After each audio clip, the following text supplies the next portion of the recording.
క్రీస్తునందున్న ప్రియులకు ప్రేమతో వందనాలు తెలియజేయుచున్నాను. డిసెంబర్ నెల 22వ తేదీ 2024. ఈరోజు దేవుడు మనకు చేస్తున్న వాగ్దానం ఏమిటనగా, సామెతల గ్రంథము 20వ అధ్యాయము 7వ వచనం.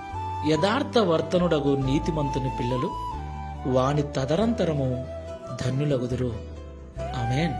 నా ప్రియమైన సహోదరి సహోదరులారా, ఈ లోకంలో పిల్లలు కలిగిన ప్రతి తల్లిదండ్రి తమ సుఖాలను, తమ ఆరోగ్యాన్ని, తమ ప్రాణాలను సైతం లెక్క చేయకుండా తాము ఏమైపోయినా పర్లేదు, పిల్లలు బాగుండాలని, ఉన్నంత వరకే కాదు మేం పోయిన తర్వాత కూడా పిల్లలు ఇబ్బంది పడకూడదని వారి కొరకు ఎంతో ప్రయాసపడుతున్నారు. ఎంతో దూరము వెళ్ళి కష్టపడి సంపదను సమకూరుస్తూ ఉన్నారు. దేవునికి మహిమ కలుగును గాక. మంచిదే.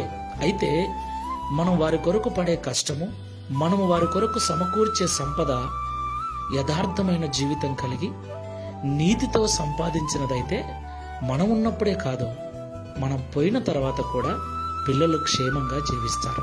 దేవునికి మహిమ కలుగును గాక.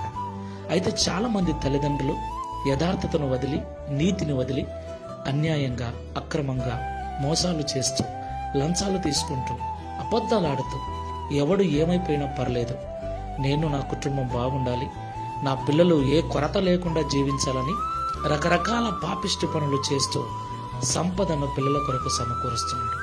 ప్రియులారా, మనం సంపదను సమకూరుస్తున్నామని అనుకుంటున్నాం, కానీ ఇలాంటి జీవితంతో మనము సంపదను సమకూర్చడం కాదు కదా, వారి కొరకు పాపాన్ని సమకూరుస్తూ ఉన్నాం.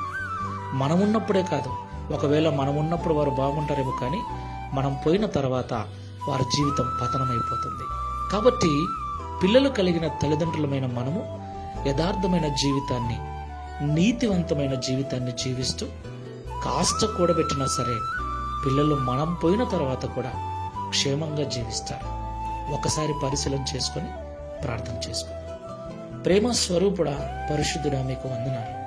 అవును తండ్రి, మా జీవితం ఏమైపోయినా పర్లేదు, పిల్లలైనా బాగుండాలని వారి కొరకు ప్రతి తల్లిదండ్రి ప్రయాసపడుతున్నారు. ఉద్యోగాలు చేస్తున్నారు, వ్యాపారాలు చేస్తున్నారు, వ్యవసాయం చేస్తున్నారు. అయితే క్రైస్తవ తల్లిదండ్రులమైన మేము మా పిల్లల కొరకు సమకూర్చే ధనమును, మా పిల్లల కొరకు సమకూర్చే సంపదను యథార్థమైన జీవితంతో, నీతితో సంపాదించాలని మాతో మాట్లాడారు. అప్పుడే మేమున్నప్పుడు మాత్రమే కాకుండా మేము ఈ లోకాన్ని విడిచిన తర్వాత కూడా మా పిల్లలు ధన్యులుగా మంచి జీవితం జీవిస్తారని మాతో మాట్లాడారు. ఈ ప్రార్థనలో ఏకీభవిస్తున్న క్రైస్తవ తల్లిదండ్రులమైన మేమందరము కూడా మా పిల్లల కొరకు మేము ఎలాంటి ప్రయాస పడుతున్నామో, వారు బాగుండాలని ఎంతగా ఆశపడుతున్నామో, ఈ మాటల ద్వారా మమ్మల్ని మేము పరిశీలన చేసుకుని ముందుకు వెళ్ళటకు సహాయం చేయమని, తద్వారా ఈ దిన వాగ్దానము మా పిల్లల జీవితంలో నిశ్చయముగా నెరవేర్చబడినట్లు యథార్థమైన జీవితమును, నీతివంతమైన జీవితాన్ని మాకు ప్రసాదించమని యేసు క్రీస్తు వారి నామములో ప్రార్థించి వేడుకుంటున్నాము తండ్రి. Amen. Praise the Lord. God bless you.